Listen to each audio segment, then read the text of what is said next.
Hi, I'm Michael Кейси. We're going to explore cheap tricks and special effects.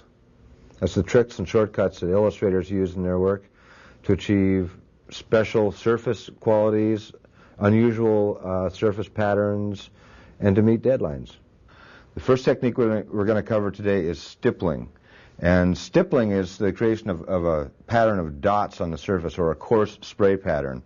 There are a number of ways you can create stipple within the airbrush. Some airbrushes are made specifically to do that. Some have a spatter cap that fits over the end. I've even seen needles with a chip out of them that create the pattern. I've noticed T-shirt artists spraying across a clothespin. For a long time I wondered why a clothespin, but they just have them around because they hang T-shirts a lot. And they'll spray across the tip of the clothespin because it's a flat surface, and spray paint out onto the surface. It could be any flat surface. This is a plastic burnisher. And you can spray across the end of that and stipple out onto the artwork. And depending how close or how far you are from the flat surface you're spraying against determines how broad the stipple. I'm not going to do it that way because the way I stipple in my illustration work is to, on an Iwata HPC or most any of the Iwata models, you can simply remove the needle cap and the nozzle cap. They both have threads on them here. You can take them both off at the same time, and it's exposed. Be very careful not to drop the airbrush in this mode because both the nozzle, or the tip, and the needle point are exposed. I'm going to put this back on for just a moment. We know what this looks like if we spray with it. Our compressor is set at about 28 pounds of pressure. That should give us a nice, smooth, even spray pattern. If I remove the needle and the nozzle cap and do that again, you can see that our pattern is very textural. And now we're going to drop the air pressure as we go and create a more textural pattern yet.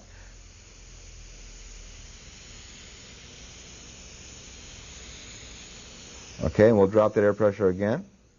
Ooh, that's really low. When you get down to the really low air pressure setting, you may have to milk the trigger a little bit to get your paint to flow. This is just a black acrylic that I'm spraying. But you can see the range from a fine stipple, medium stipple, to a very coarse stipple. And the applications for this kind of work are almost infinite. You can imagine that we might use this kind of pattern in stone or concrete. Those would be the obvious ones. It can be the spray off of a cresting breaker, a wave. It can be the highlights in snow. We can even create line art with the airbrush. Now this looks like a pen and ink piece, but it was actually created by stippling with the airbrush. The only lines created with the pen were the outline and a couple of cracks. Everything else was airbrushed. You can come back with a pen and fine-tune it later if you wish to, but the first several million dots were applied with the airbrush. And if you've ever done pen and ink stipple, you know that it takes a while. This took only minutes to create. This was a hot deadline. It was done from start to finish in about an hour and 15 minutes. And I could not have done the job that quickly with a pen, believe me.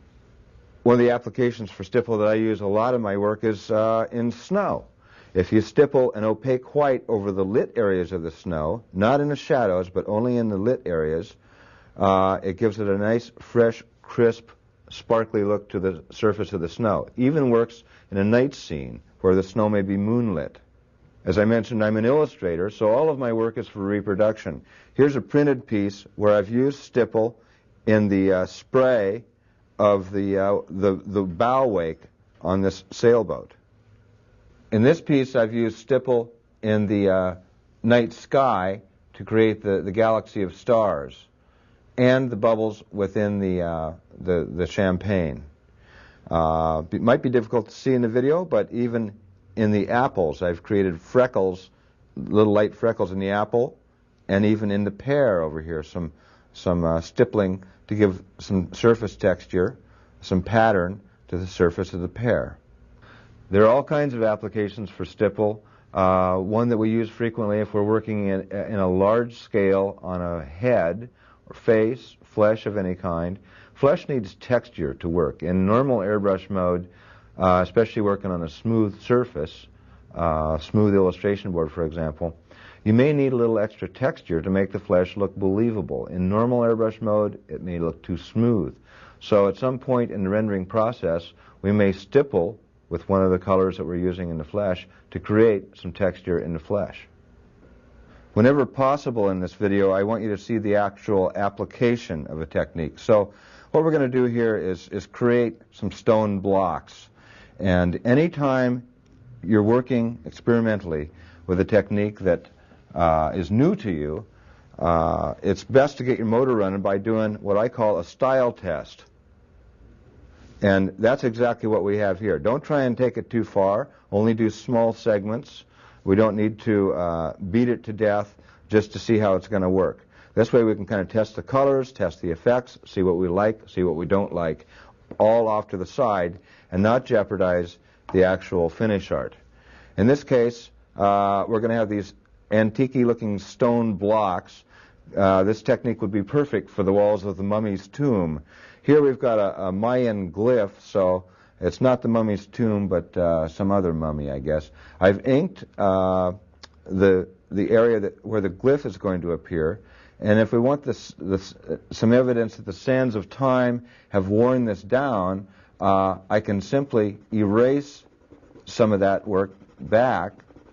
An erasing stump or the eraser on the end of a pencil, any of that will work. Just make the line art not so pronounced in a few places, like it's worn down. There we go. I'm going to start this piece by spraying a medium tone overall on our stone. The outline is windowed with frisket film, so we have a frisket mask covering our border, and the only portion of the illustration that's revealed are the stone blocks in total. So I'll put some tone down.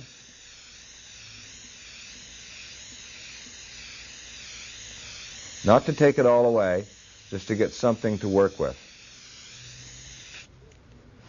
Now to make the surface look more irregular, I'm going to put some airbrush cleaner on a sea sponge.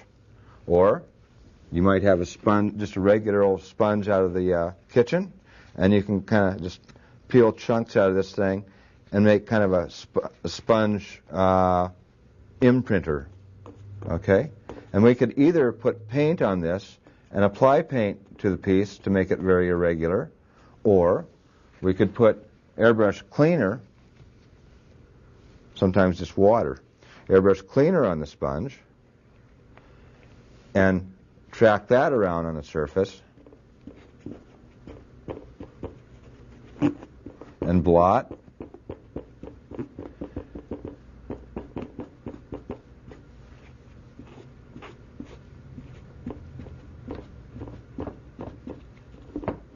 And get some irregularities, some nasty looking irregularities to this stone before we continue.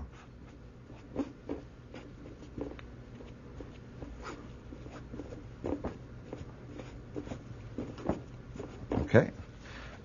Just for grins, we'll put some airbrush color on this and actually apply some color as I suggested. And that was black and sienna. I'll just test that on the frisket.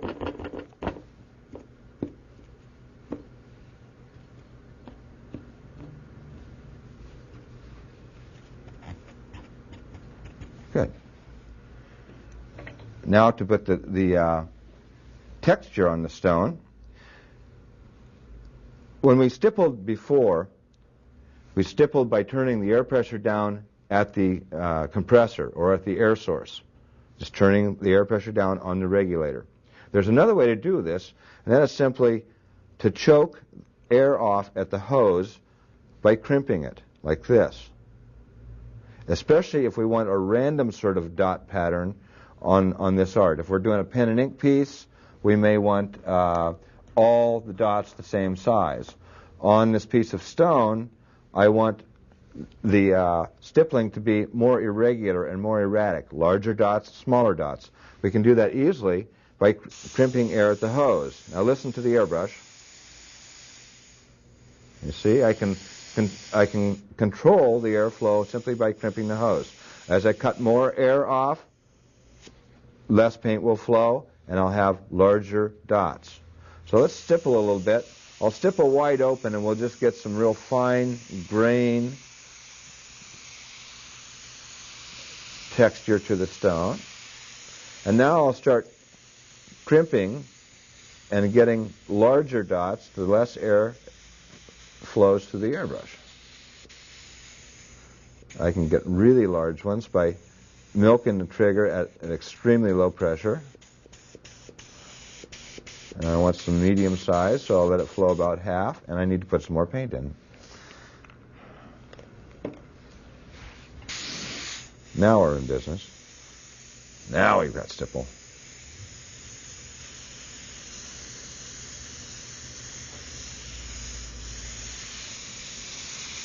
Just keep varying the airflow so we get larger and smaller dots.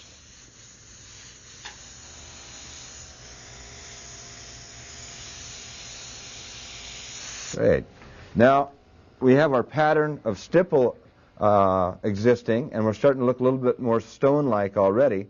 I want to add possibly some cracks with a pen, and a good pen to use for this kind of work would be either a technical pen, or I like these Staedtler Luma colors because they're permanent. They'd even write on glass. This is on the frisket right here I'm drawing.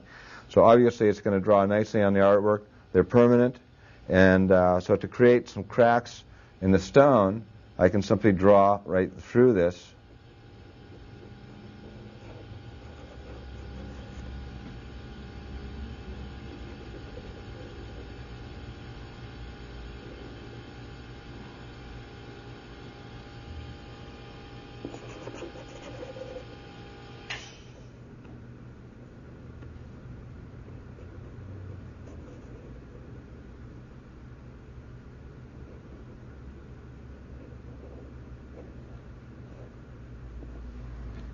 Good. Do we need any cracks anywhere else? Let's see here. Why not? We'll run a crack right through our glyph. You can just invent this crack as you go. Good. The next step is to put a little more tone overall, and here, this is pretty close to the actual color we want the stone to be. And I'm just applying this fairly flatly.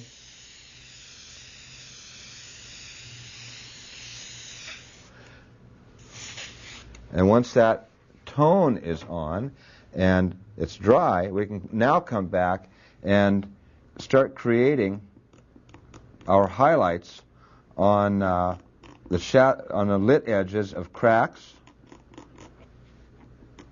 and dings, divots, chips in the rock. We don't have to do them all, but if we get the major ones, we can make this convincing. I'll just concentrate for the moment on some of these divots in the stone, some of these little pits.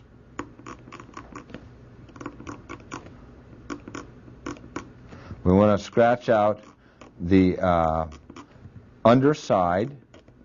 I'm working from the lower right because I assume that my light source is in the upper left on this stone. And I'm scraping more with the side of the tip than the point itself. We don't want to dig into the surface, and so this technique requires you to work on a fairly tough, hard plate finish. The board I'm working on is Frisk CS10. Another good one for this technique would be Crescent 9208 Premium Highline board. I've created a bunch of the divots. You can see that taking shape. Now let's create a little more along our crack. So we'll concentrate on the scratch. I'm scratching along the lit edges of the scratch only. So I have to determine how light would fall against our crack.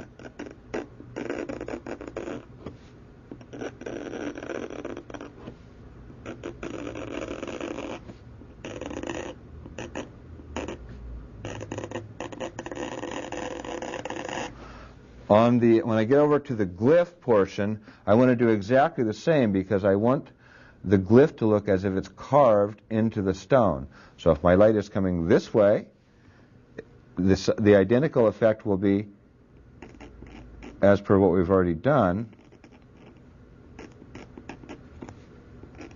It'll shadow to one side only, the side of these shapes that is actually receiving light.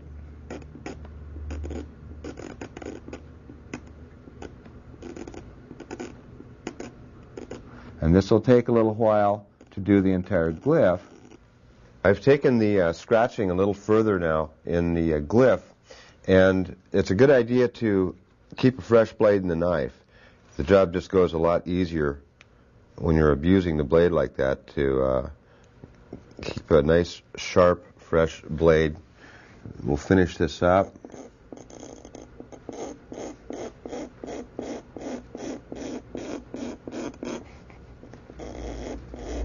Lighting up the edges of the relief of this glyph, the carved relief.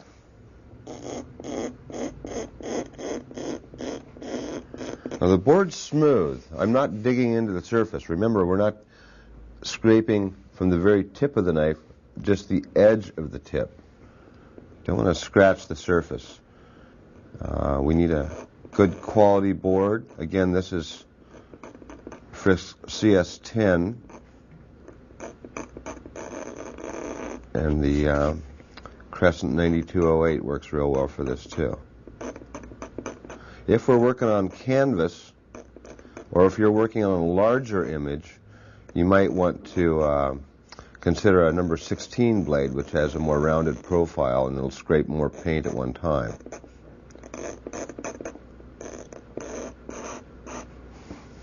Okay, we're about there. Just catching the lit edges as we go.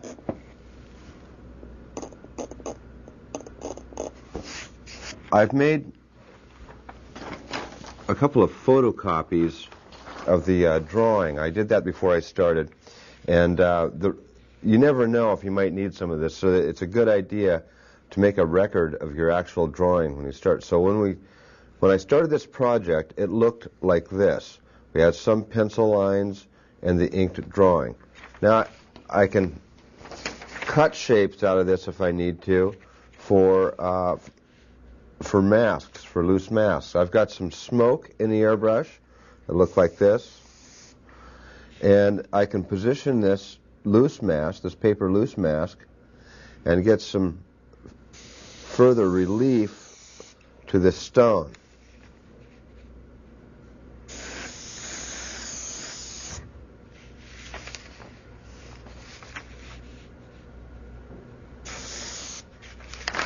And the effect is like that. Sometimes just torn paper will work just fine. In fact, it works better than a knife cut edge. We'll take a chip out of this stone right down in this corner.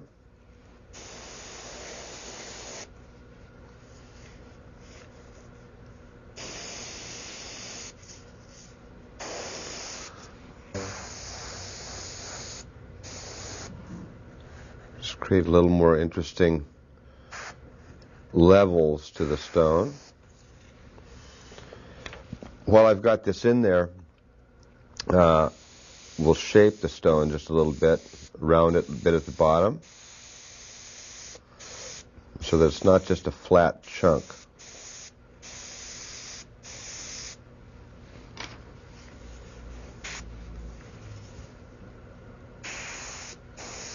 Just using this edge as a shield So I can work one stone against another.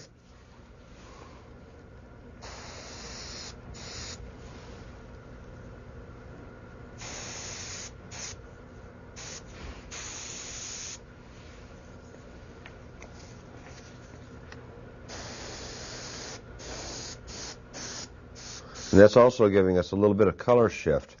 And we're going to put a little more antique look onto this. The colors I started with were Comart Sienna Brown, Smoke, and I think that was it. Just a combination of those two. And that gave us an interesting sort of a brown, but it's very much the same everywhere. And I want a little bit of antique patina to this. And one trick you can use if you're unsure of a technique or color, or if you just want to preview something that you're going to overspray or glaze onto the surface, we can take a piece of clear acetate like this, put it over, and I'll add some sienna, ochre, straight out of the bottle.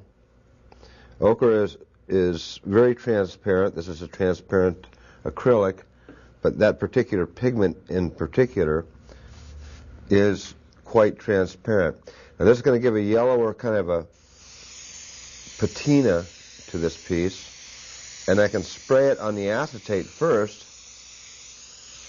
and get a feel for what that color is going to do and not actually jeopardize the original. It's a good way to preview a color or a technique before going on to the artwork if you're unsure or just want to see how it looks.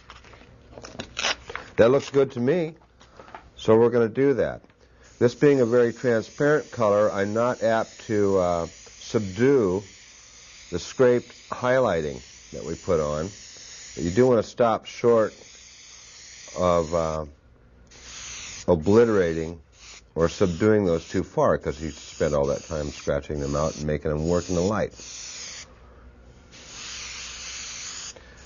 That looks good. Just for interest, I'll drop a little violet into some of those shadowed areas and just model it a little further. It's actually that color, but the violet is transparent, so it's just going to work with the colors here if I glaze it in.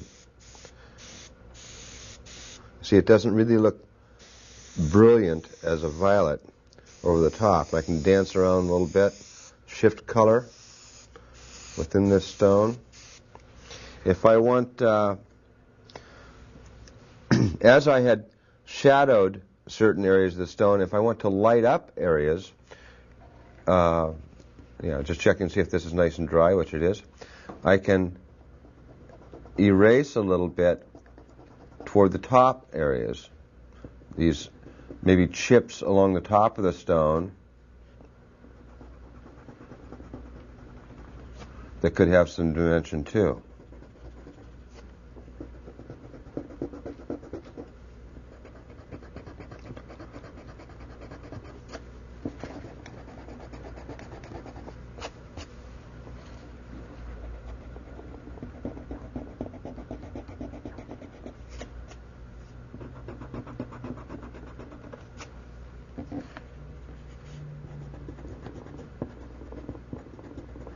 Okay. And I'll put just a little of the sienna over, no, we'll go ochre, a little ochre over the top of that so that it's consistent. And I think we're about done with this piece. We'll peel off the mask and see if we don't have some antique looking stone.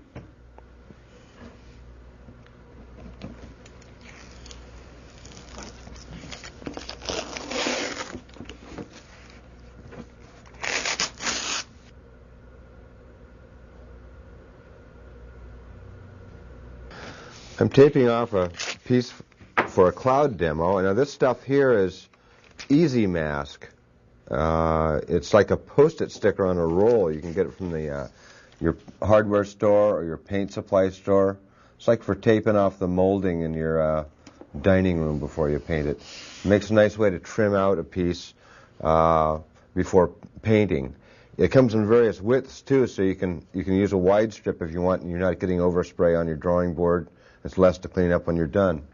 To paint this, I'm going to use polyester fiber fill and possibly some batting. And it comes in a big old bag like this for a couple of bucks from the variety store, fabric store. And the polyester fiber fill is what they use to stuff pillows and other things. As you can see, it looks like a cloud already. We can use this as a mask and paint against that. This is some quilt batting that already has paint on it, because I never throw this stuff away. Sometimes it works better with paint caked already on the surface. The difference between the quilt batting and the polyester fiber fill is that the quilt batting is more rigid. As we tug on this, we can pull it to get different effects, whereas the polyester fiber fill, if we tug on that, it just pulls apart. I can use a chunk of the polyester fiber fill to establish my cloud tops, painting sky across the top here. And it doesn't take a whole bunch. That much right there would work me all the way through this piece. I'm going to press this down flat against the artwork. Sometimes I'll use more than one piece to get an effect.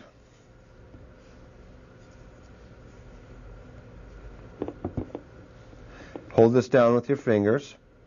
I'm using a water-based paint here. I'm going to use a transparent cool blue acrylic, a transparent warm blue acrylic, and I'm going to mix in some opaque blue just to fatten the mixture and get it to paint a little quicker. All right, here we go. The sky is always deepest toward the top. So we'll apply a little more paint toward the top than toward the lowest area, which is right down in here. As you're painting this, be cautious not to spray too wet against the polyester fiber fill. Now, with a double action airbrush, if I push straight down on the trigger, that's just air, see? So I can dry the piece as I go between passes and then paint again. You just don't want to saturate your polyester fiber fill, or you'll leave tracks behind on the artwork. And we'll dry. One more little pass here, and I think we're ready to reveal this. Take a look at our effect. Okay, now we have some billows that we can work against. I'll just take the same piece of polyester fiber fill. I like to pat it in my fingers to make sure that there's no damp paint on there to be left behind on the artwork. Make sure it's dry, you can tell by feel. And we don't need this big of a chunk to work with.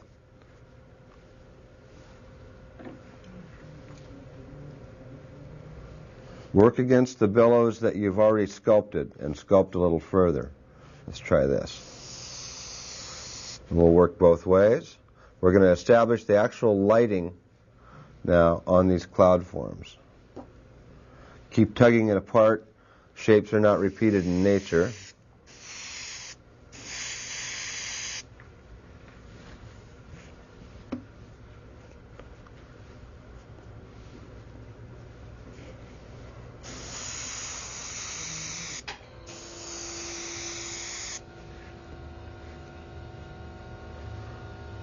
Always check to make sure it's not damp before you place it back on the art.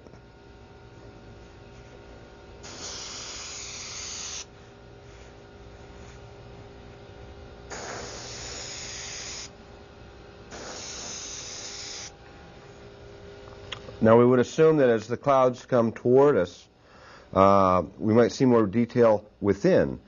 All I've done so far is sprayed across the edges of the polyester fiber fill. Now, because this pulls apart so easily, I'll slow down here so that the camera can catch up with me.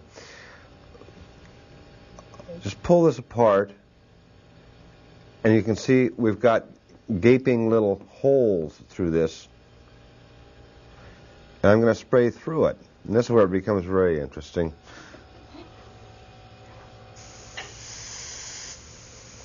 Spray and dry, spray and dry, spray and dry, spray and dry. And I'm not waving the airbrush around. The air pressure itself will hold the polyester fiberfill against the art. If I wave the airbrush around like this, then the polyester fiberfill is moving, and I'm not going to get so pronounced an effect. Don't hose it down. Just spray a little bit and dry. Spray a little bit and dry.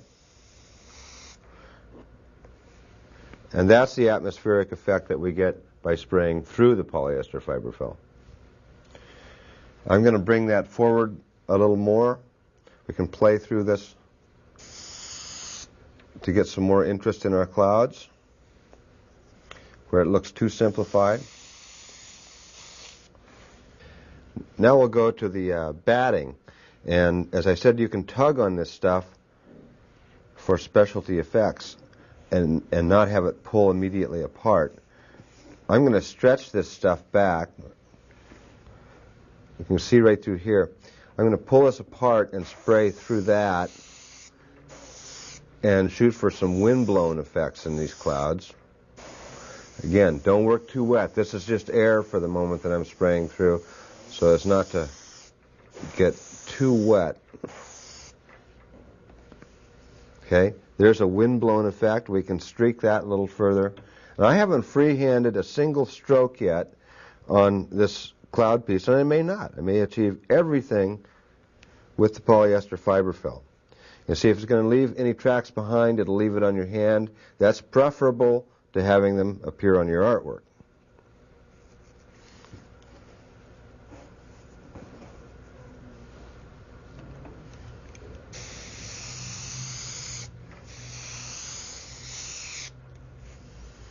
Okay, and if we want to streak just a little bit,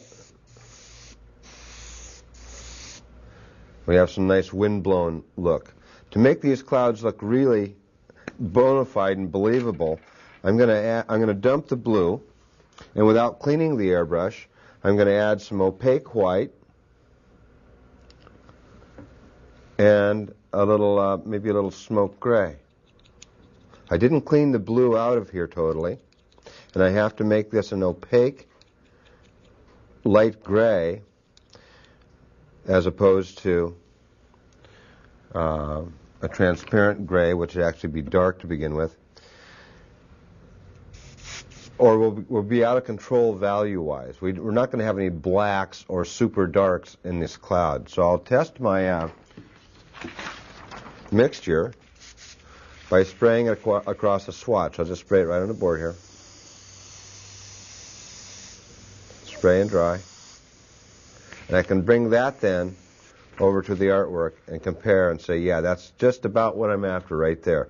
It's actually, if we were to analyze this gray by itself, is actually a very cool gray because it's got blue in it. But against the blue that we've got on the painting already, it's going to look like a warm gray.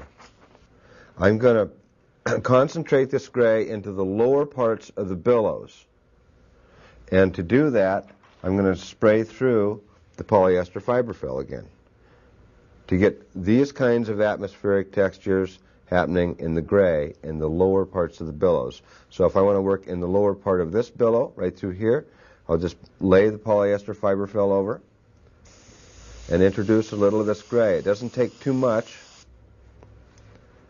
to get some color shift happening. It's a very subtle touch, but it's this gray that's going to make the clouds believable.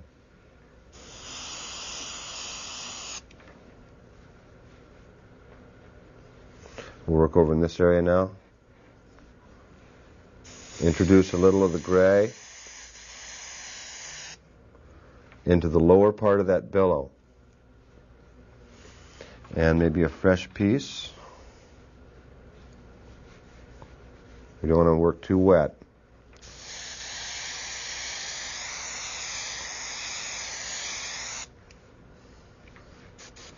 If you've missed a few spots or you want to dress the piece up to your satisfaction, it's okay to freehand a little bit. But with this technique, we're after photoreal, if we can achieve it, and not the free-handed airbrush cloud look. Now, if I remove the easy mask, we'll have a good view of this thing and see what it actually looks like.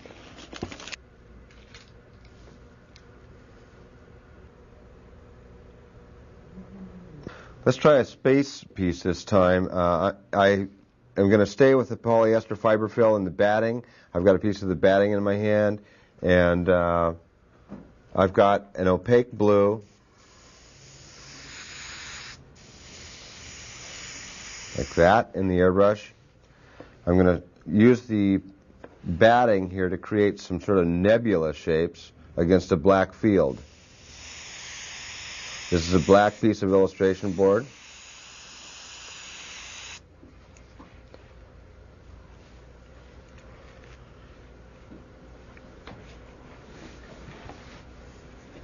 Get something happening down in this area now.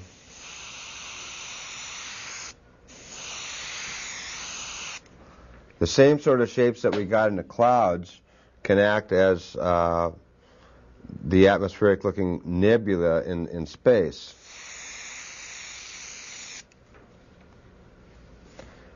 And while I've still got that blue in the airbrush,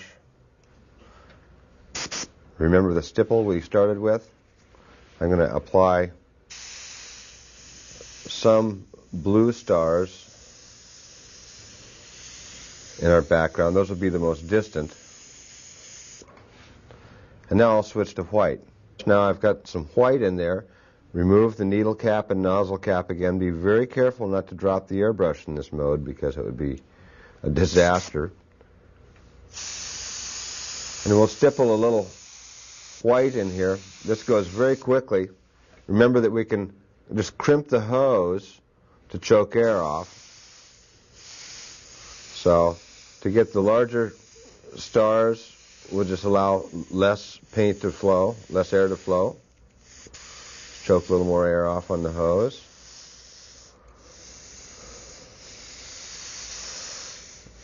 Stars and planets show up as clusters, so don't try and get this pattern too even overall. Get some good variety.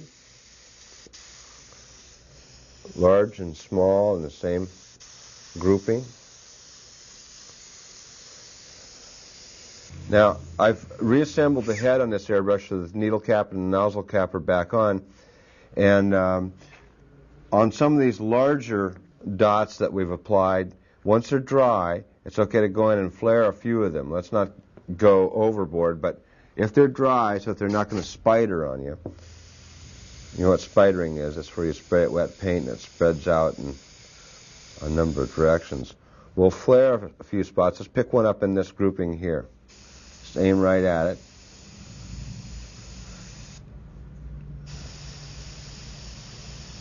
Don't go overboard, but just a few will bring this piece to life. I've taken a piece of clear 5mm acetate and cut a star shape out of this thing. And it's probably hard for you to see on the video the shape that's cut out of this clear. So I'm going to take a pad. On this pad, I'll show you how that was cut. I used a straight edge, and with the X-Acto knife, I made a cut like this, and I moved the straight edge, and a cut like that. So I had a sliver that was taken out of it. Same thing this way, on the right angle. Knife blade in, swing out, and back in. And start with knife blade out, come in, and back and meet the cut. So you have a sliver that can be taken out both ways. It's not simply a slit. We have white in the airbrush. Let's flare a few of our more important features in the galaxy. Spray right at the center. Never mind that we've cut this to precise points on the ends. We don't want to paint all the way out to the points. These are rays of light, and they're going to dissipate or fade off all by themselves. Don't paint all the way out to the points. I'm simply spraying right at the center. Don't spray too wet at it. We can dry between passes. That's just air. Now a little paint. And then we can remove that acetate and go right at the center.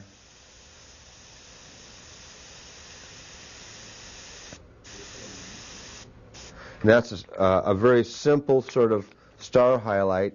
If we need more, they all need to be at the same angle. Don't get every which way with your highlights in this thing, or it's going to look really goofy.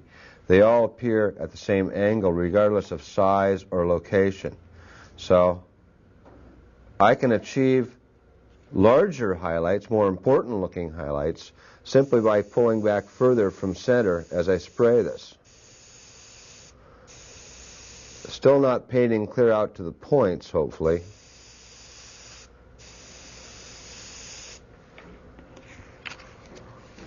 You can see these rays extend a little further, and it's the same mask.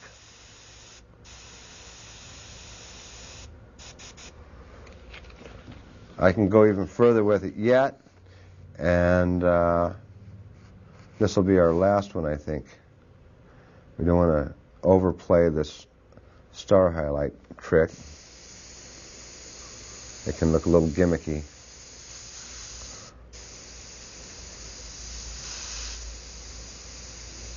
Little air between passes to dry. That's simply air that I'm spraying at it right now to make sure that we don't paint too wet and spider under this mask.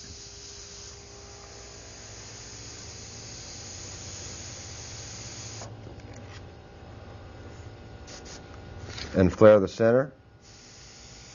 On this particular highlight that we've just painted, we're going to take it a step further, but it requires changing the angle of the surface that we're working on.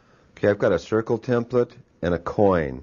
We'll find the hole that matches the coin more or less.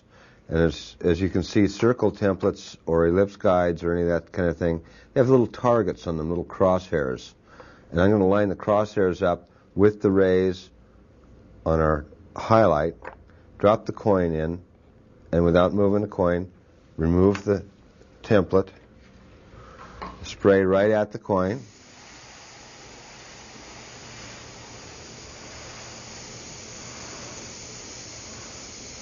and put a little corona.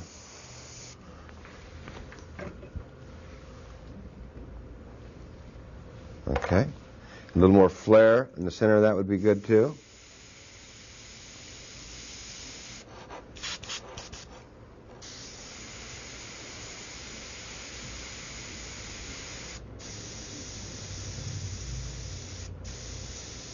Okay. Now if we want a specific constellation, I've put a little puddle of opaque white here, and I'm going to dot the tail end of a paintbrush, the wrong end of a paintbrush, into that. And if we can move over off the artwork onto the edge here. So if I dot the tail end of the paintbrush into the puddle, I can spot a perfect dot of light onto the artwork. If that represents a star but it's too large, that one's going to be smaller. Smaller, smaller, smaller. So we can gauge the exact size of star that we place onto the artwork by working that way. So if I wanted to create a specific constellation, I could place my stars wherever I need them to be to create that constellation. And they're nice, perfect little dots of light.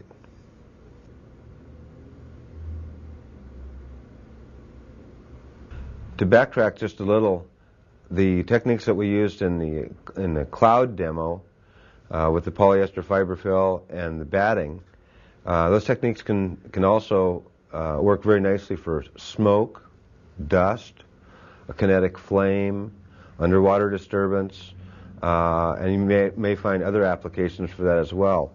One of my seminar attendees gave me this stuff called angel cloud, which is a spun glass, but it's not the kind of stuff that splinters and comes off into your hands like insulation. So it's very easy to work with. And as you can see, it's very similar to the polyester fiber fill or the batting, but being more fibrous. If you pull it apart a lot like this, you can get some wonderful smoke effects with this material. I want you to see some applications for some of these techniques.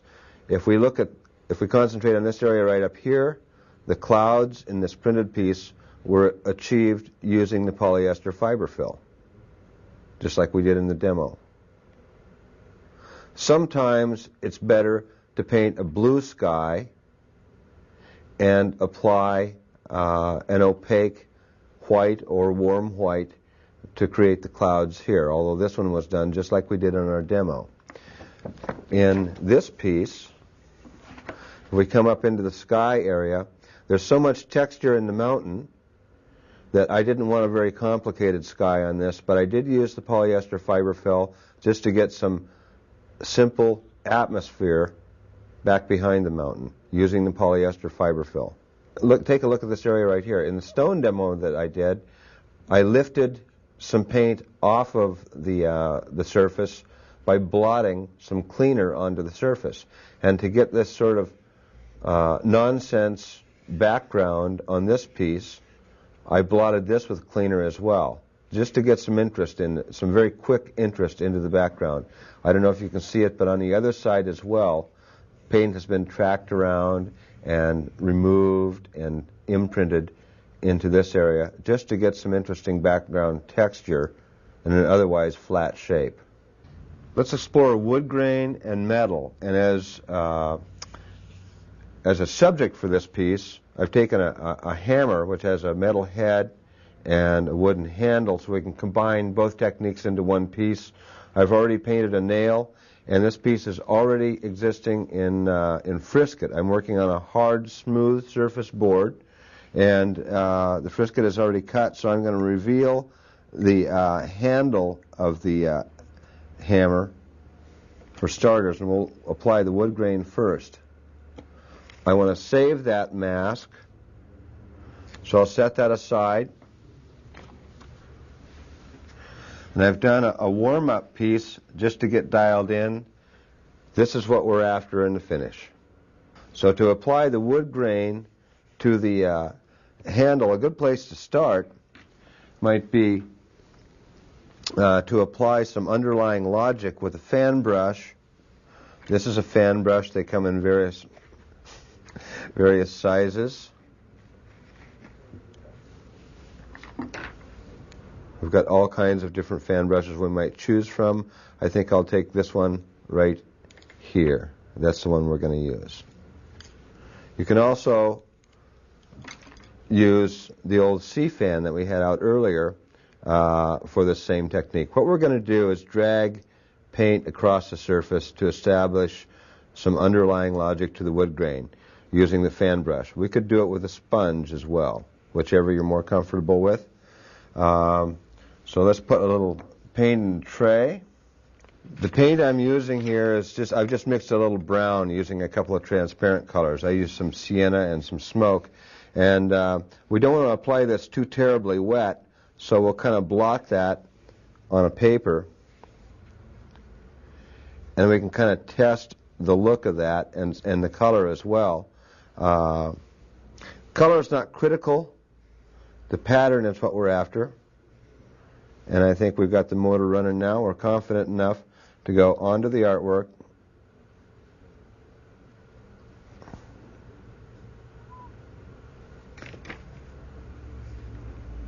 Don't rub it too many times, just enough to get some wood grain suggested for starters. Now, we've already covered stipple, but what we haven't done is stippled at an angle. So I'm going to remove the needle cap and the nozzle cap. We've set the air pressure down, and I'm going to stipple at this, but I'm not going to stipple to create dots like we did in the previous exercises. I'm going to stipple at an angle. And so instead of dots, we're going to get, if I can get low enough across this, we're going to get little slivers. I'm going to get very low across this, so I'm actually going to turn the artwork a little bit, which is going to drive the video guy nuts. Just enough that I can get extremely low across the surface. The airbrush may be out of frame here, I'm not sure. I want to stipple across the art in the direction of the wood grain, so as to get little slivers instead of dots. Gives us a little more interesting texture to the wood and a little more underlying logic. You can see it's throwing it clear out over this area up here, which is protected by frisket. And you can also see very clearly on the frisket that these are not dots. These are actually little slashes.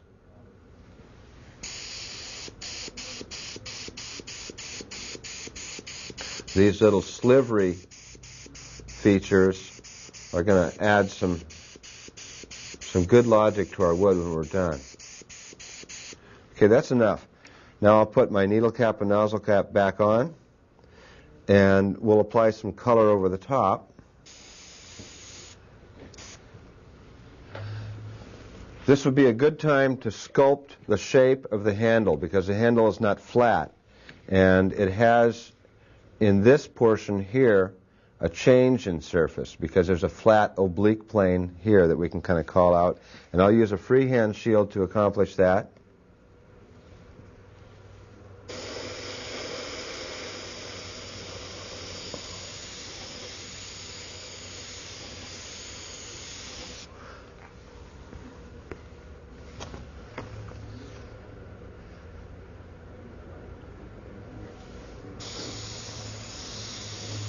This bottom edge of the handle that I'm painting right now is going to be the darkest, because it's more in shadow than the rest.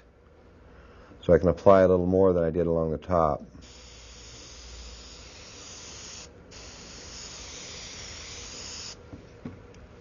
Good. Now that gives us a different look through the rounder portion of the handle than through this oblique plane. It's time to apply some color overall. So I'll mix a little sienna and a little ochre to that.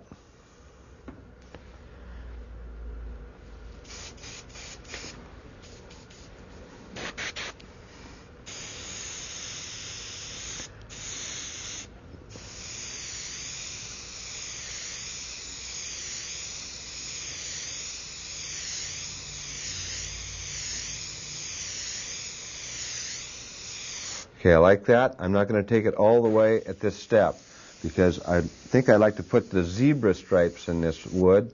I'm kind of feeling now that this should be an oak handle, and we can achieve the zebra stripes in the oak very quickly with a little pencil work, possibly.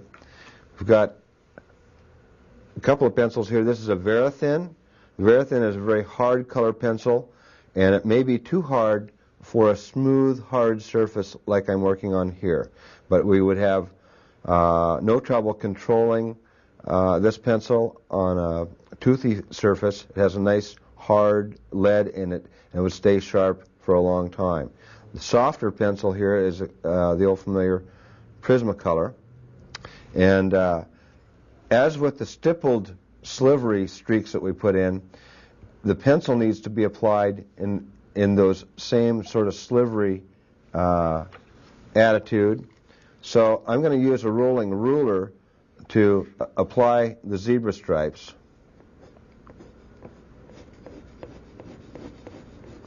Rather than just sketching, and I'm just applying little strokes of the pencil at one time.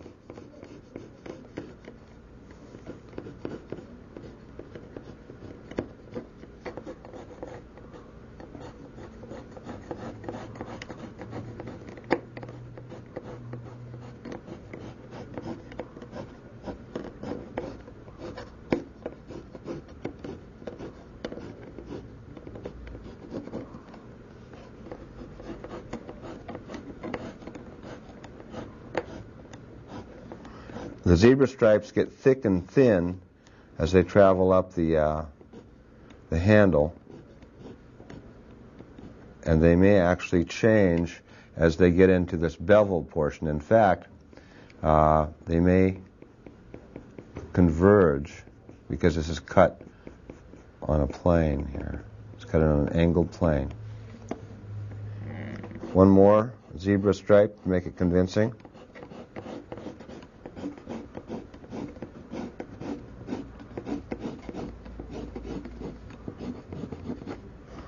Okay.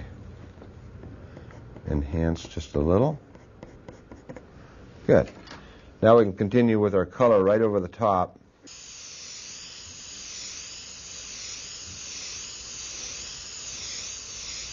It's okay to spray and dry. We don't want to hose this piece down, get it too wet.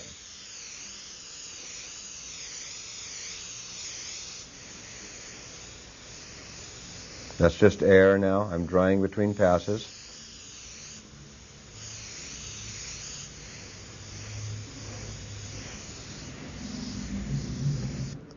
We're starting to get a very nice looking wood logic to this, but it looks like a new handle, and I'd like this hammer to have some aged character to it. So we can maybe drop a crack in this, like we did in the stone, with a pen or pencil or both.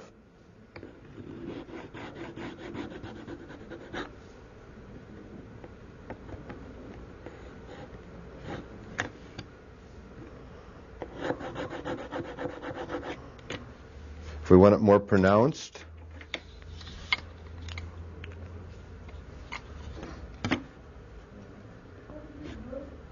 we can use a pen. And just as we did in the stone, we want to call out the dimension of the lit edge of that.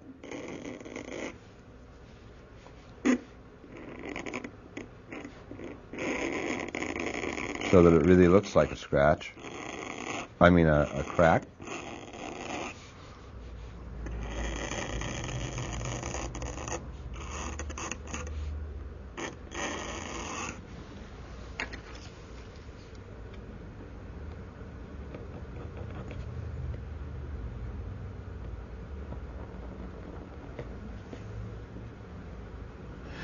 And if we want some dings in the wood, what I like to do is just press in with my thumbnail a depression and then drag the pencil through the depression and scrape one edge of that depression with the knife. Now what I've just done is this. If this is the cross section of the illustration board here, but with pressing my thumbnail into the board, I've created a depression like that. Through that depression, I've dragged the pencil point. And with the knife, I've caught one edge of that depression and I've scraped off to get the highlight along the ding. A couple more of those might be in order.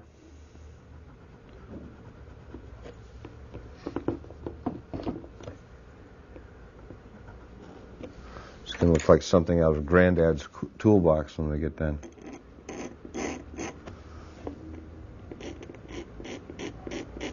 Okay, now we'll put our final patina color on there. In the stone we used ochre, and that might be a pretty good choice here as well. I think I'll add a little orange as well, transparent orange. The actual mix that I've got in here is something like that right there.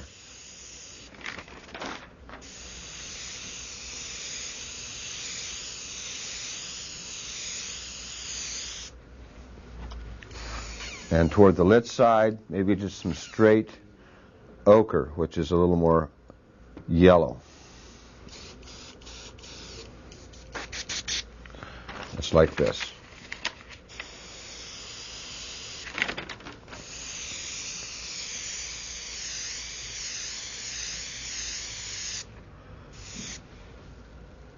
It's always darker than you think.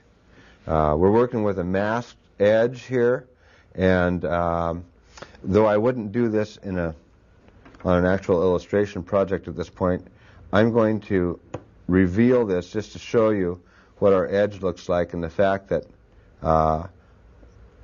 we're quite dark with this now. Now we can see the actual value of the shadowed part of the wood against the white board.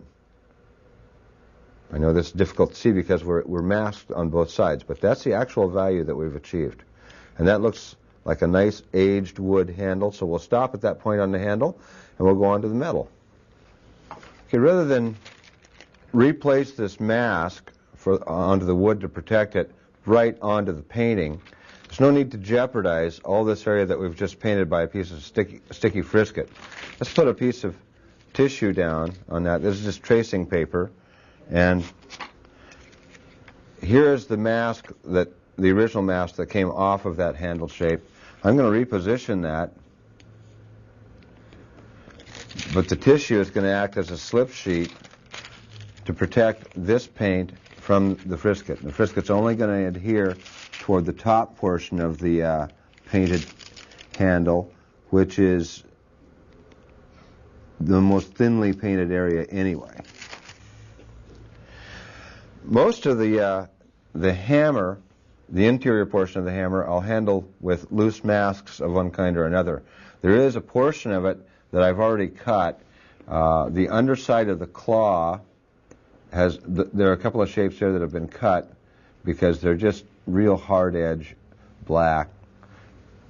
There would be a hassle to wrangle with freehanding or with a loose mask. So we'll just chop those in very quickly with some black.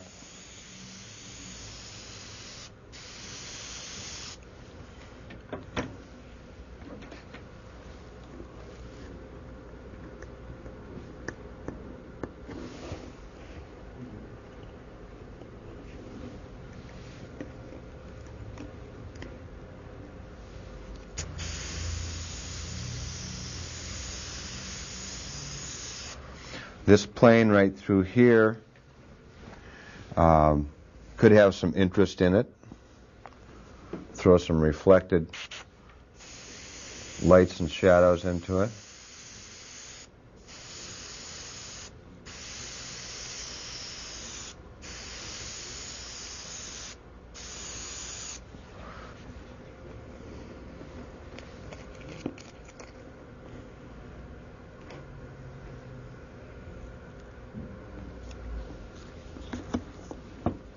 I have a very faint pencil line here as a guide for myself, and I'll be working to that.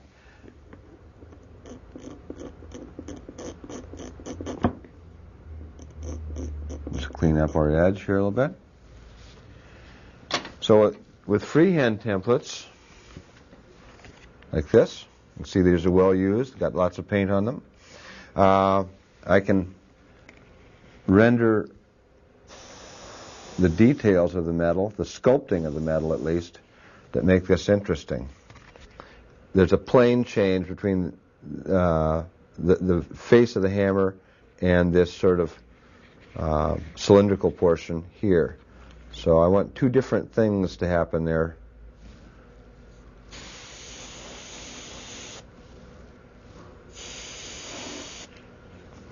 The two edges need to be different, whatever is going to happen. We can take a piece of easy mask that we used before in a previous exercise, put that down to protect that. Now we can do something different with this business. I can also use, if I've taken the effort to photocopy this to start, cut shapes out of paper as we did in the stone exercise. Or we can simply use freehand templates to achieve those effects. In this case, I did make a photocopy of my original drawing, and so I've got a copy here, a paper copy, that I can cut shapes out of. Now I've just cut this sort of scalloped business on the face of the hammer. And I can position that and get some reflections across that. Still using the black that I started with, but very very shortly here we'll switch to something a little more interesting.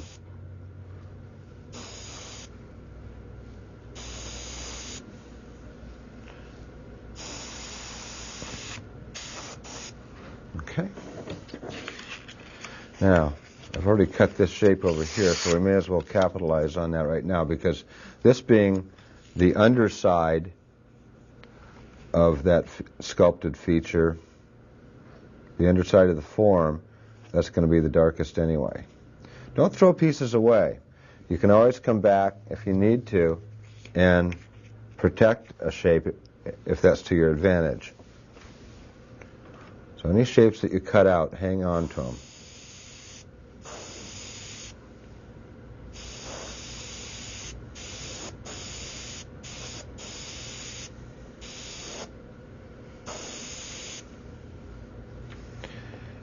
And working against this, I can also use a freehand template if I need to. Combine the two templates. I think I'd like to see a little reflected light down in that shape.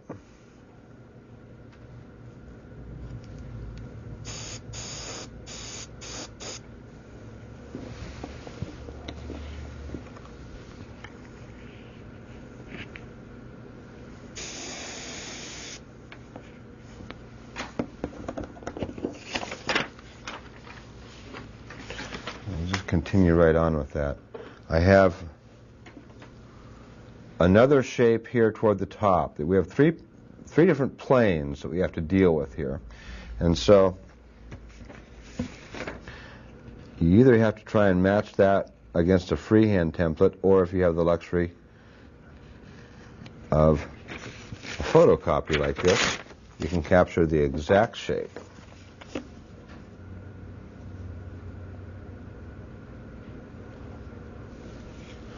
And since I saved the original piece, I can protect the cylindrical portion and work darker against that edge.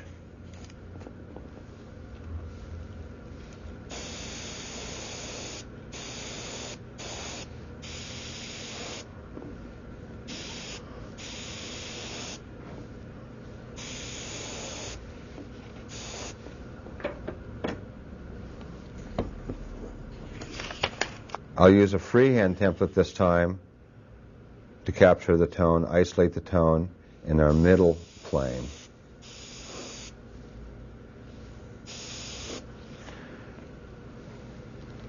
And that's enough. I'm going to add some smoke to this. Smoke is an interesting transparent in that it appears to have warm and cool both in it. In this metal, it will appear warm because we're going to add some blue later on. So again, I can use a freehand template as needed. Get a little turning edge along the base here.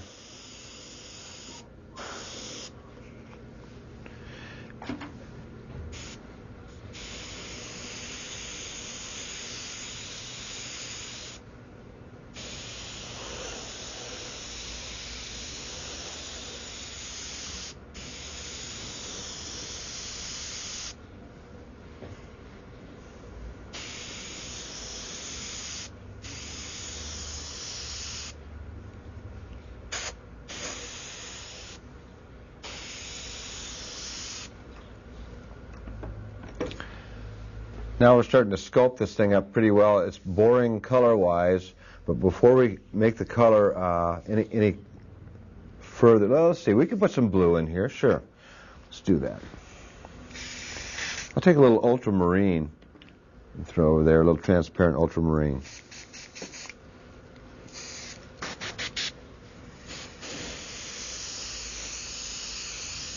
And just glaze the ultramarine here and there, not everywhere, but here and there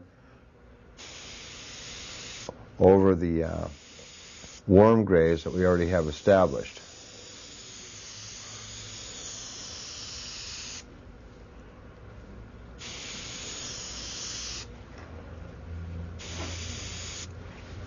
Now so far that's pretty basic airbrush technique. There's no cheap trick in here yet. So the cheap trick portion, if this is dry, and I think we're pretty well cured out here, is to take coarse steel wool. You can also achieve this with sandpaper. This is a little gentler to the surface. I'm going to take coarse steel wool to get the sort of brushed attitude overall on the metal hammer, regardless of the fact that this is a flatter plane and this is turned under and we have chiseled shapes here and a cylindrical shape here. All shapes are going to get the same stroke in this case.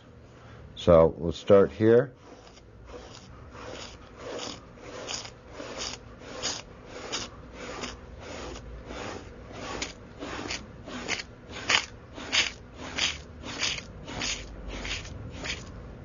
If we need to make it a little more pronounced, we can go again.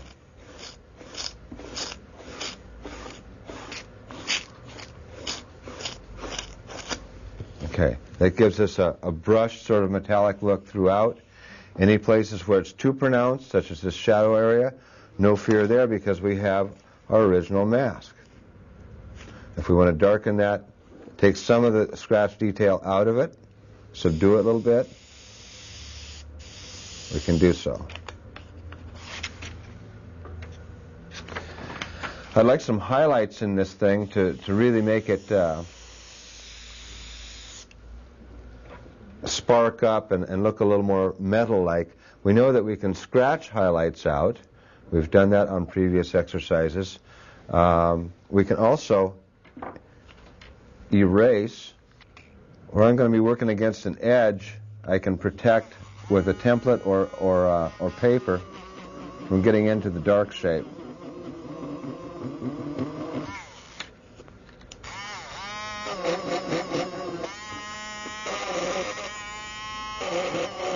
We'll create a little hot spot right here along the turning edge.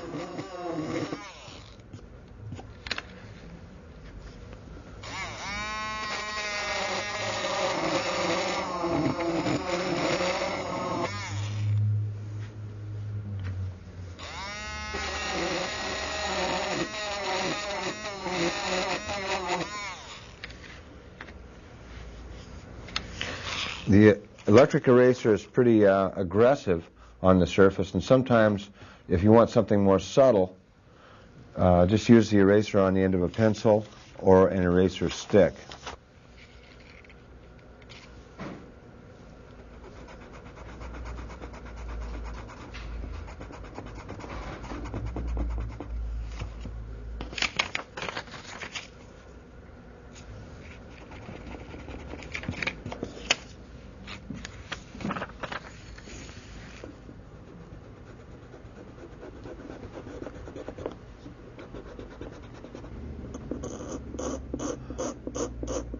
To get a more pronounced sort of sparked light edge along, we can just scratch as we've done before.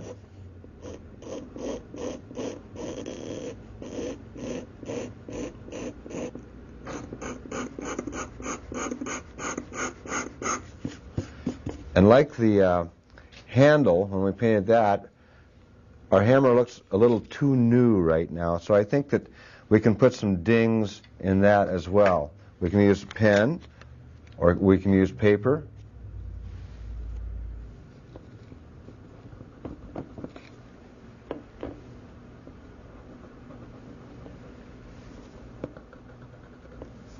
We need some scars in this pencil and in this hammer.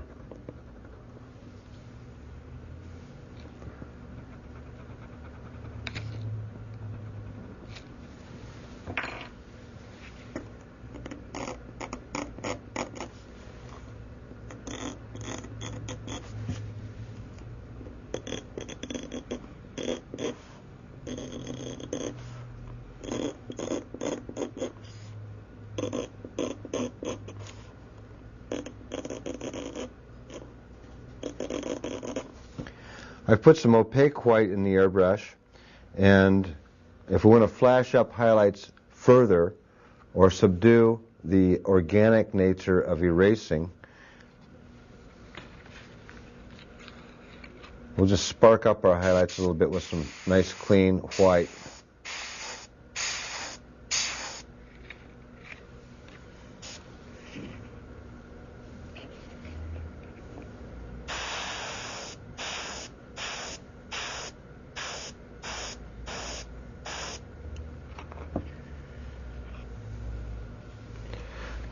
That's probably all that'll need. We'll throw just a little bit through here just because it's in the airbrush, but we don't want to obliterate all that nice scratch pattern that defines the look of the metal. We'll just adjust our values one last time where needed. Since this is going to float against a white field, because that's what's under the frisket mask, we need to make sure that all edges are going to hold. This may mean contouring just a little bit.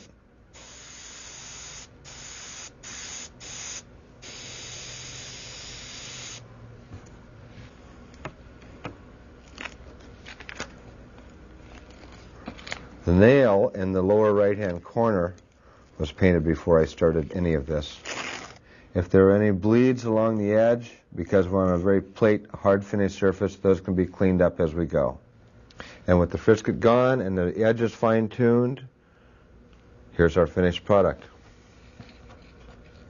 Under the category of weird materials to spray through, we've got a broad array of things we can cover. This is some woven sort of basket weave rattan business that could be airbrushed through, and as you can see, I've already used this on a job.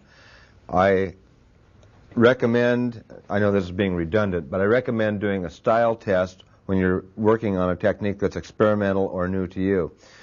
Here's a style test using this same material, establishing a basket weave, and what I was after was the pattern to apply to an actual basket.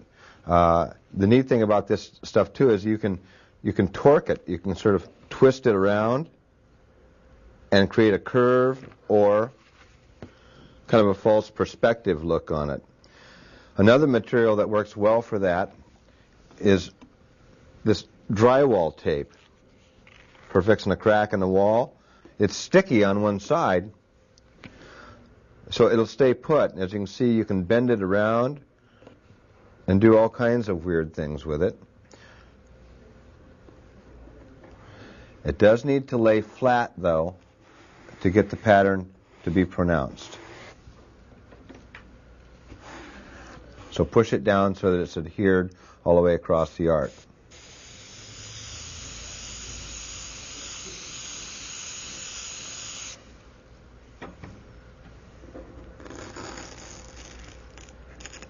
And there's the pattern that's created. As a style test, I've prepared this.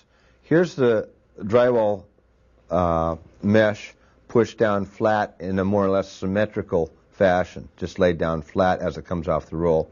And these two gray ones down here, I'm not sure exactly what this could be used for yet, although I have seen it used as the underlying logic of the scales on a mermaid, on another artist's work.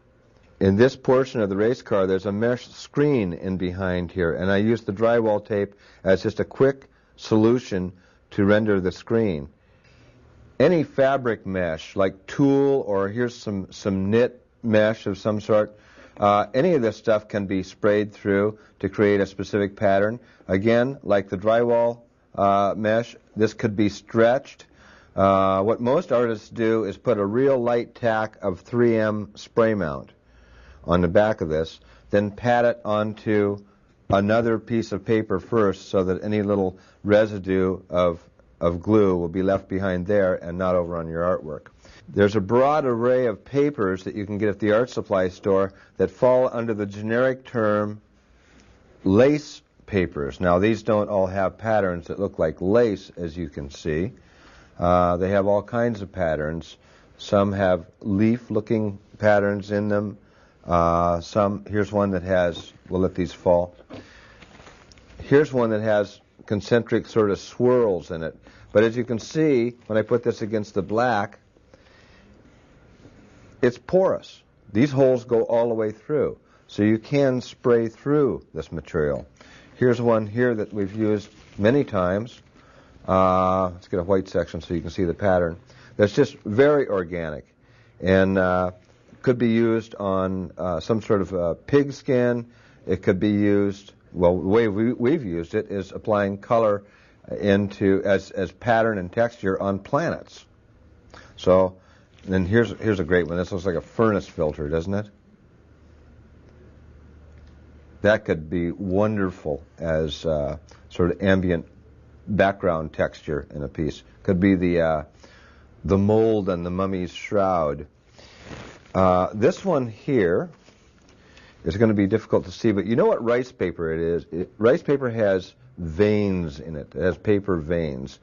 Rice paper was used to achieve the leather side here, not the rough out. The rough out just has a bunch of stipple in it, but the smoother side of the leather was rendered by using a rice paper similar to this but a little more porous, so that the veins of the leather were called out.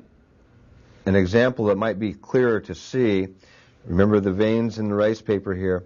Rice paper was laid over the exposed area of the dog pack where the leather was going to exist.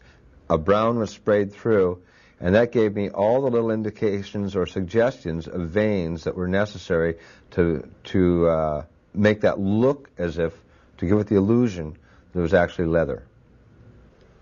I want to explain to you how this pattern was achieved on the snout of the alligator. This is crocodile paper. That's what it's called. It's an embossed paper that can be had in the art supply store. There are tie patterns that are all embossed. This one was found in a section of the art supply store that had quite an array of various embossed papers.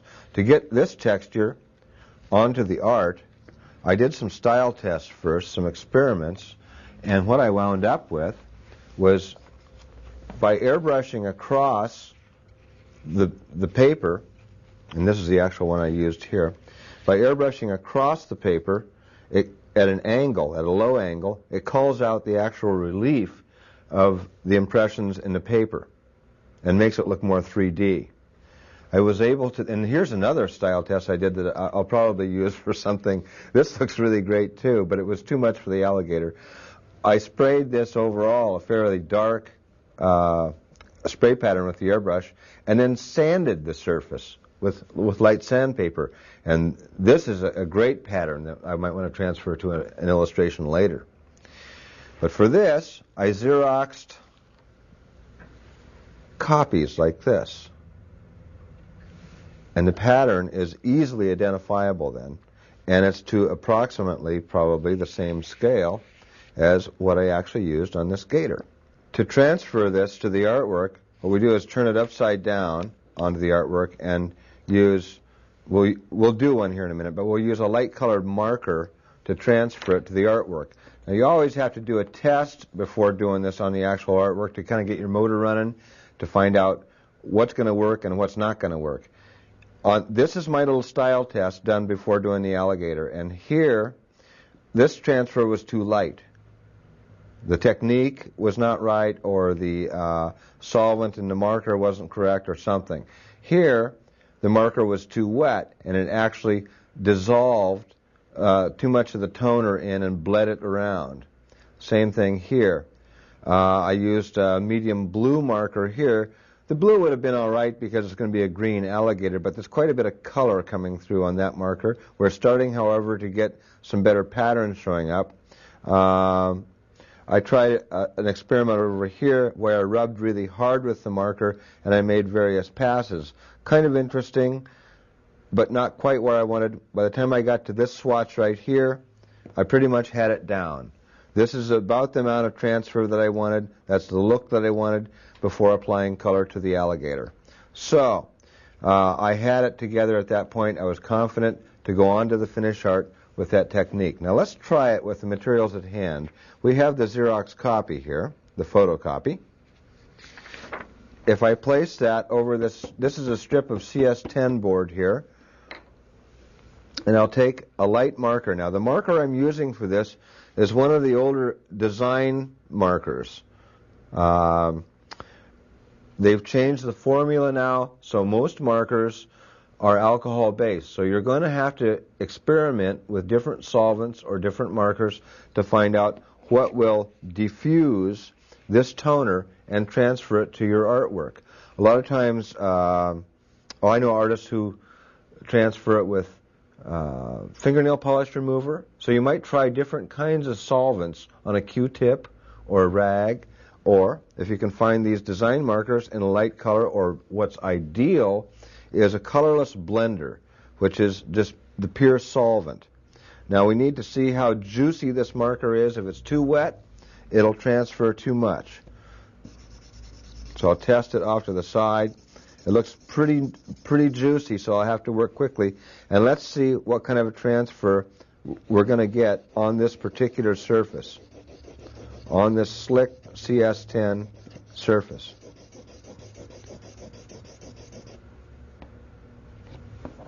Okay. Not quite enough, so I can be a little more aggressive with it. Let's go again. This is how you find out.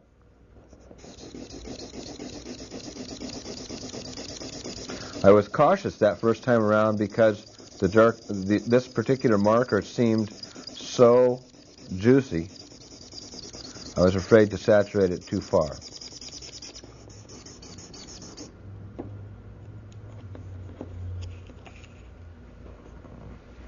And there's a pretty good transfer right there. You notice not much of the color actually came through. It's mostly just leaving the pattern itself. To show you exactly how the snout of the alligator was done, I put some transparent green in the airbrush. I'm going to mute that with just a drop of violet. Mix those two, test the color over here. And I'm going to fog on a little nice thin dry glaze of green. If I want to vary the green, I've got some emerald here, which is a bluer green, which might be nice just to shift the color to the blue side somewhere. If it's too bright a green, the violet, which is to go to the other side of the color wheel, can be used to mute that a little bit. On the alligator piece, I used scratching, as we did on the stone piece, or, we'll say or, erasing. Now, it occurs to me now that I look at this, it's actually upside down, but that's all right. We'll render this thing, and when we're done, we'll turn it around and view it. The edges are shadowed this way, which means our light source is from the lower left. Just keeping that in mind, if we're going to scratch and erase out highlights, they need to be toward the lit side. So we'll go ahead and render this. I'm just testing to make sure it's cured and it's nice and dry. That's good. We'll pull out our lights to the lit side.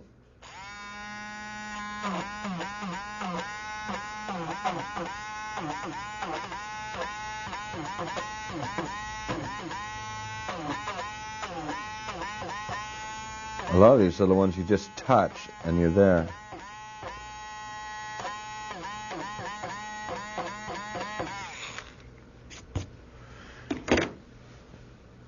I'm referring back to the alligator piece now, just take another look at it. And if we need to do some scratching, we know what that looks like from our previous experiments on this video. Our previous forays into textural techniques and so forth. Then we can come back and, if we need to, I didn't do much of this, but we can come back if we need to and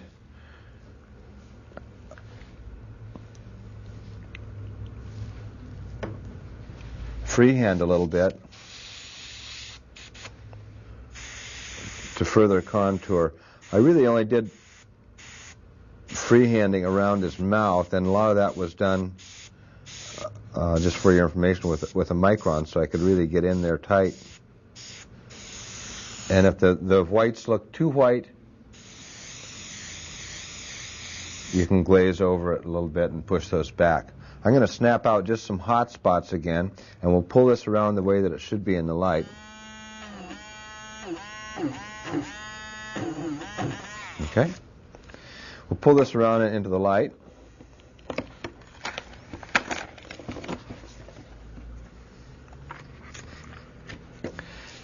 And that's the look that I got on my alligator. Now I'm going to give you another look at the alligator just for reference, but he was lit from the left side. This one is lit from the right side.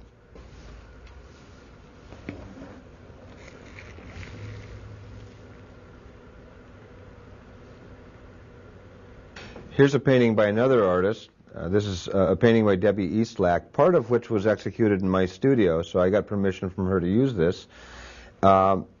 Let's take a look at the crackled finish to the fence rails in this piece. And they were very simply achieved by a little cheap trick of throwing a section of door that was all crackled over the top of the copier, actually photocopying the door, which gave us this pattern right here. This pattern was then enlarged slightly, flopped onto the artwork, burnished with the marker so that the toner transferred, and then glazed over with the paint, and it was a done deal. No scratching required, no nothing. It was a done deal. We're going to take a look now at some underwater technique and some surface water technique. I'm going to start with the surface water technique, and I've got some rubber cement here. I'm going to cover this swatch thoroughly with rubber cement.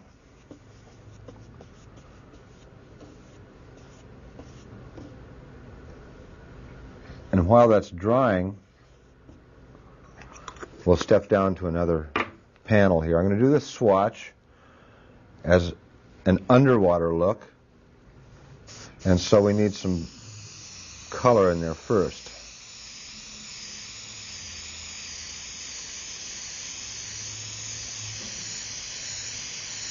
I'm going to make that dark enough so you can easily discern the effect in the finish.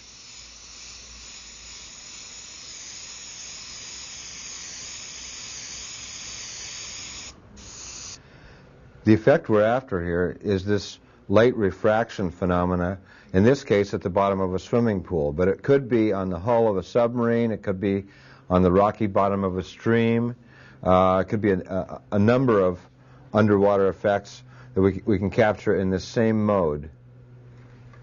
To achieve this, I'm going to use Mylar,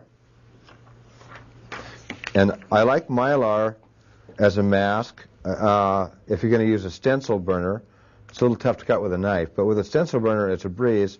And this is drafting film is a generic term, or Herculine or Duraline are the brand names that are available, probably others too. But drafting film, it's just frosted Mylar, and you can draw on it very easily with a pencil. You don't have to use a pen. On clear acetate, you'd have to use a pen of some sort, probably. We're going to cut this using a stencil burner, and there are two types available. There's the plug-in type, like this,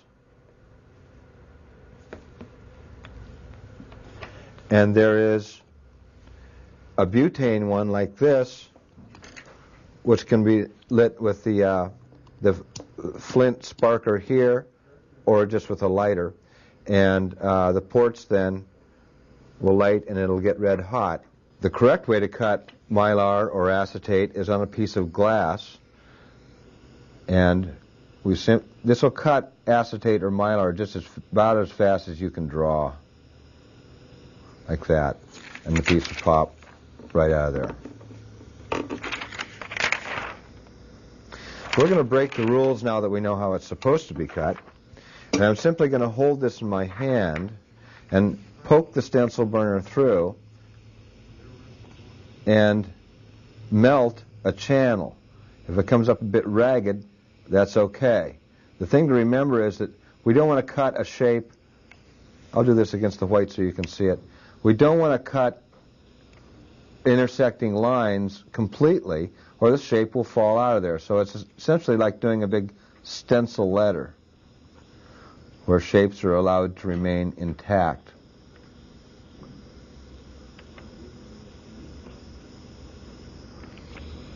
It's actually best to tape this down in a couple of spots so you can double check your progress. I'm just going to hold mine down, and I have some opaque white in the airbrush, and I'm going to spray through this loose mask.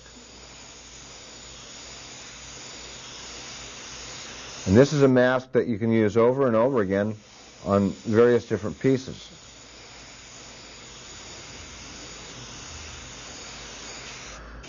Again, we're using a loose mask, so you want to avoid painting too wet or you'll spider underneath the mask.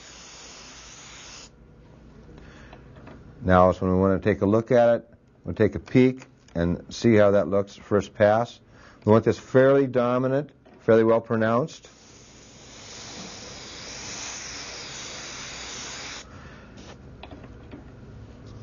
That looks good. I'll remove that. We need to connect those intersections that were not joined in the mask.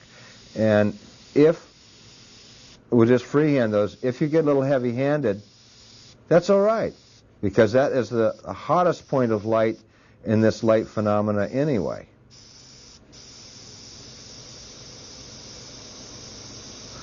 I'm just connecting the intersections of the line with a spot of white, a little dot. Okay?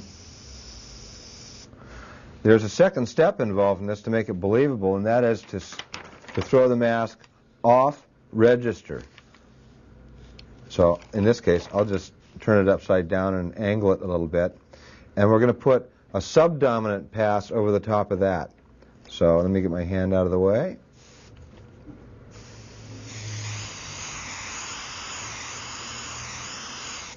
Okay, I didn't apply quite as much paint that time as I did the first one. Let me have a look at that. We can go just slightly heavier.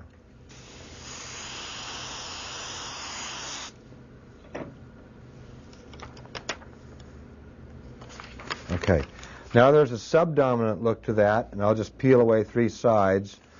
And to take another look at the example I showed you, if you look closely, you'll see the dominant pass, and within you can see that subdominant pass. Now on the subdominant, or the second pass, as I just did in the demonstration, there's no need to connect the intersections of the lines. That only needs to be done on the first pass. I think our rubber cement is dry now. If we wanted to create a pattern in surface water, or even within the wave here, we could do that with the rubber cement by rubbing it with our fingers and creating little holidays in the surface, little negative areas.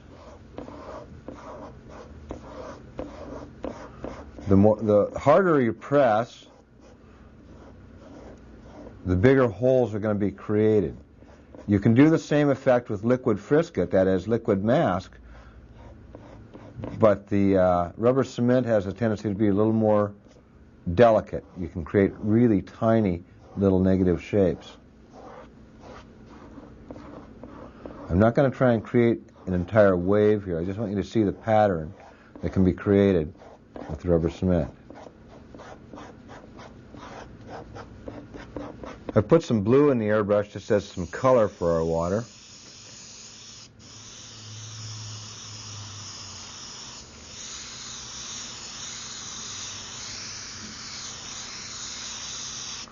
And we'll vary that with some emerald green. This one's not boring.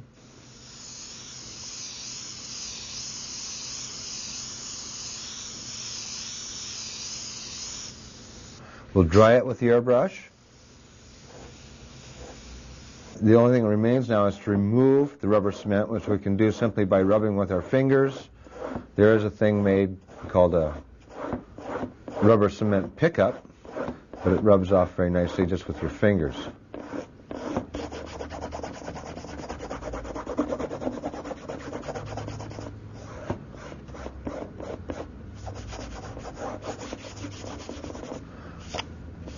So nothing remains on the painting now but paint.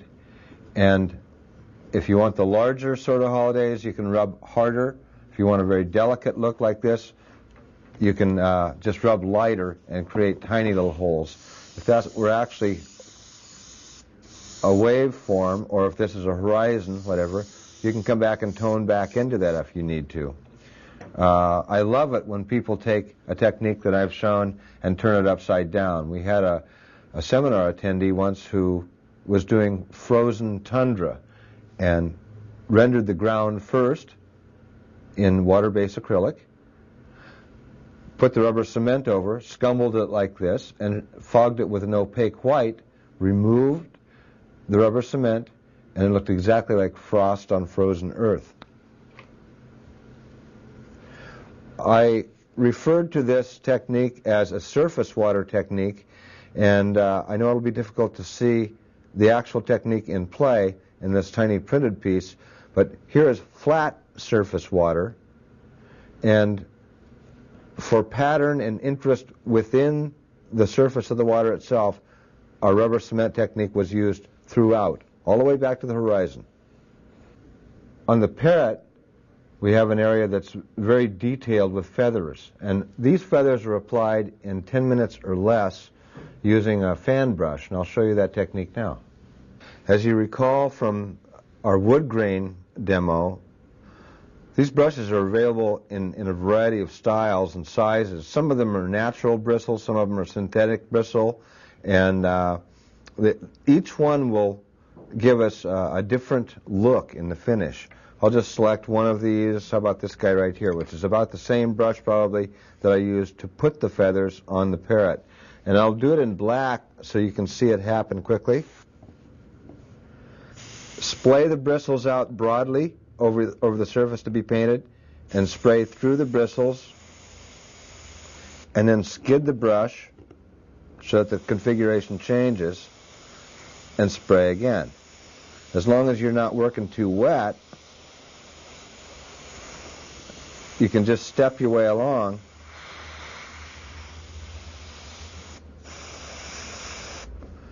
and you work your way right up from the bottom of the parrot's breast all the way up to his neck or head. So there's our feather look there. It could also be fur.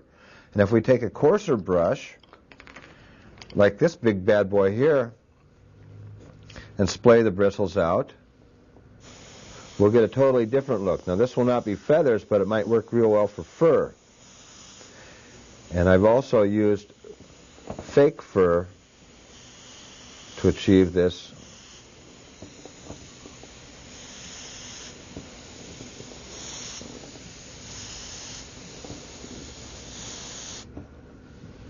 Okay, so this looks like the matted hair on a grizzly bear that's just spent a very bad night in the woods. This is simply a piece of bond paper that I've cut off to the side. I've cut 3 swirls in it, and I call these my homemade French curves. And I'm going to use these to create shapes and swirls in hair. A good way to start with this, we'll save all of the pieces. And I'll just work with 2 of them at a time. We'll line these up so that they're nearly positioned together, but not quite. And it's okay to stagger them a little bit too. And I'll apply some paint here and there. The paint travels a little further than you'd think within that channel.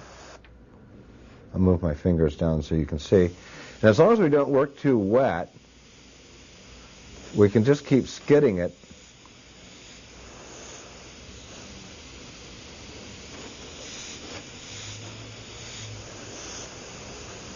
Of course, if we work too wet, we'll slide paint around on the surface and create a mess.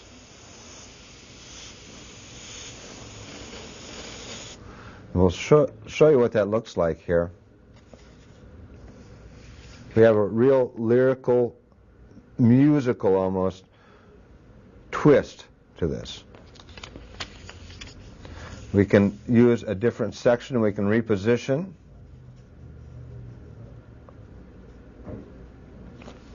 And build a little more, working positively, that is applying darker tone on a lighter ground. If position is critical, we'd use acetate instead of paper. And that way you can see through it, see how it's positioned.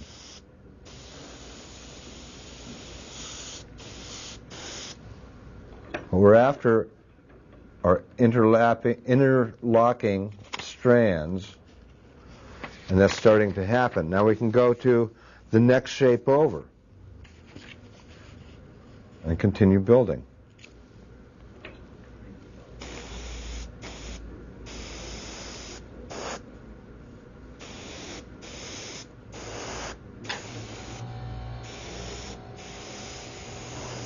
That's what we achieved in the second pass, and I'm going to put the third one down and get one more little strand of hair to lock in before calling it quits.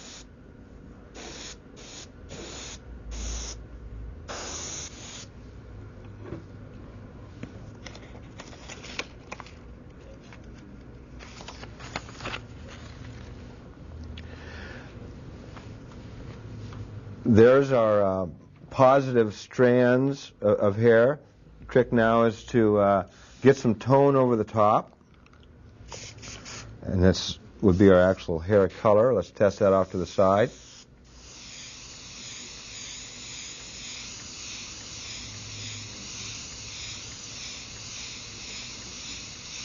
To flash up highlights, which we have none of so far in this hair, we'll scratch in the direction of the movement of the strands of the hair.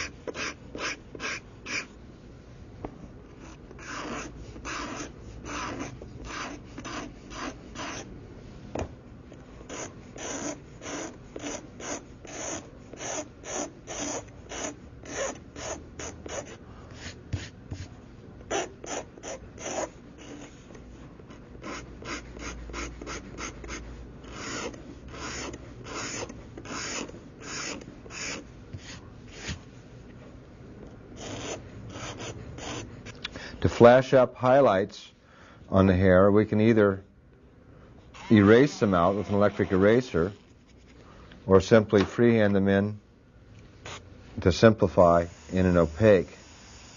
So I've got an opaque white in the airbrush. Find your hot spots that need to be simplified and block them all the way up to brilliant light.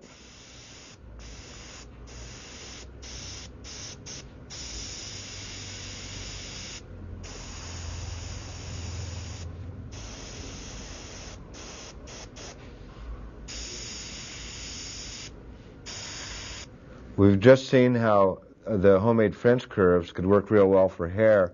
They're also dynamite for rendering wisps of smoke, particularly against a dark background. So if you take these homemade French curve shapes and offset them and spray through for a wisp of smoke, and then take another one and overlap that original wisp, because the wisps of smoke are vaporous and sort of transparent, or at least translucent, you'll get a double hit wherever they cross, such as the wisps of smoke that might be curling up off of a cigar against a dark background. It's a dynamite technique for smoke. And now for the cheapest of all the cheap tricks, watch this.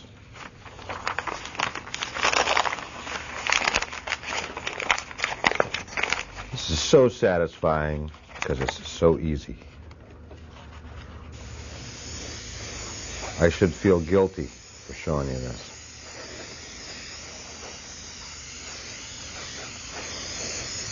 See, the art director doesn't always have to know exactly how you achieve those techniques.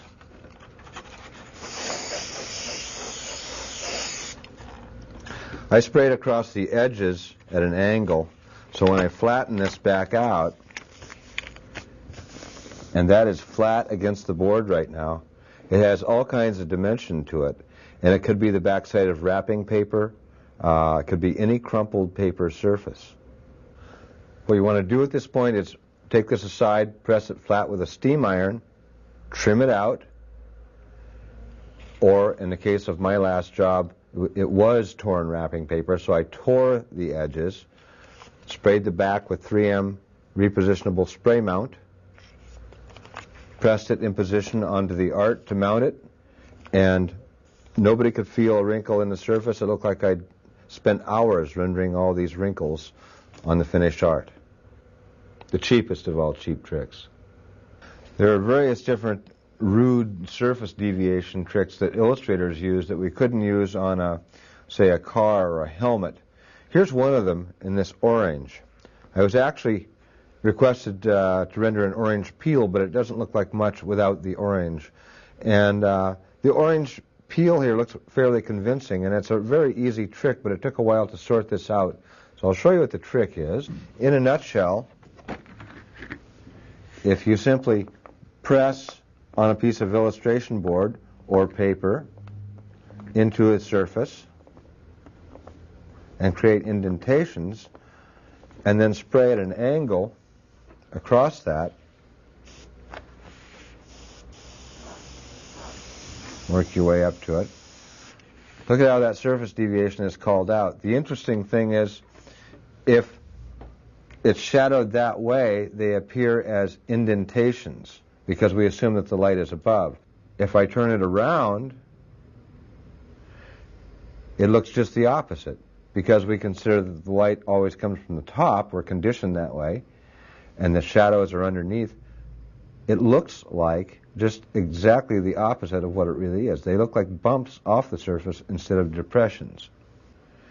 With that in mind, I've cut a frisket window here for an orange, and I've begun pressing depressions into the surface.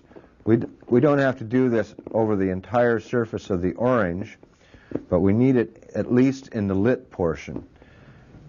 As the light falls off and the sculpted form of the orange drops into shadow, we would lose that kind of detail anyway. So we at least need it toward the light, but we can get lazy then as it falls off into shadow. This will work on paper. This has some paper behind it, so it's easy to press those depressions in, or it can be done on a piece of illustration board, which is usually what I'm working on. I've put some orange and some violet in the airbrush for my shadow area, and again I'll spray at an angle across the artwork so as to call out all the depressed detail in this. The shadowed area will be through here. We'll assume that our light source is from the upper left. And because the air pressure is taking the paint this way across it, it is calling out all those depressions. I'll put just a little bit around to call out the form. As far as the actual color of the orange, it's more yellow, actually, than orange. I've added some cadmium yellow and orange together, transparent colors. I'll test that. That looks about right for an orange.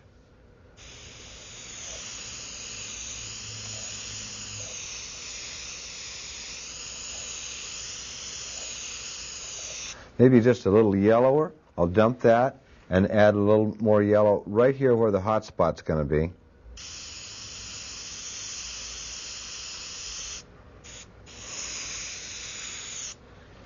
Now we need a highlight on the orange. The way I achieved the highlight on the example shown, which was the champagne piece, I simply drew a ragged core for my highlight. Looks like that. And poked holes. Now this is up off the glass for this, but just come along and poke holes around the outside of that with the stencil burner so that the light can feather off. This is the blocked up highlight in the center. That's the nucleus. That's the hottest light. And these holes that I'm poking through kind of mimic the depressions that I've made in the artwork. Now I'll put opaque white in the airbrush and spray through this mask and create our highlight, and we'll be done.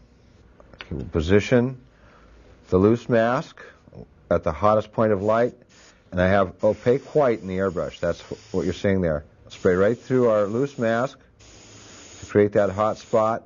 I'll concentrate the white through the main shape that I cut out, and the holes that I punched through will just let that light vignette away. And there's our highlight.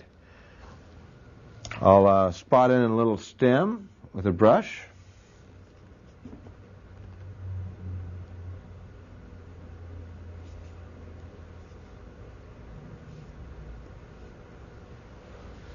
Peel away the mask, and we'll see what we've got. There's our orange. The techniques I've just presented, which we call cheap tricks and special effects, hopefully are going to help you down the road, get your motor running to develop some cheap tricks and special effects of your own. I hope you're inspired. Go get them.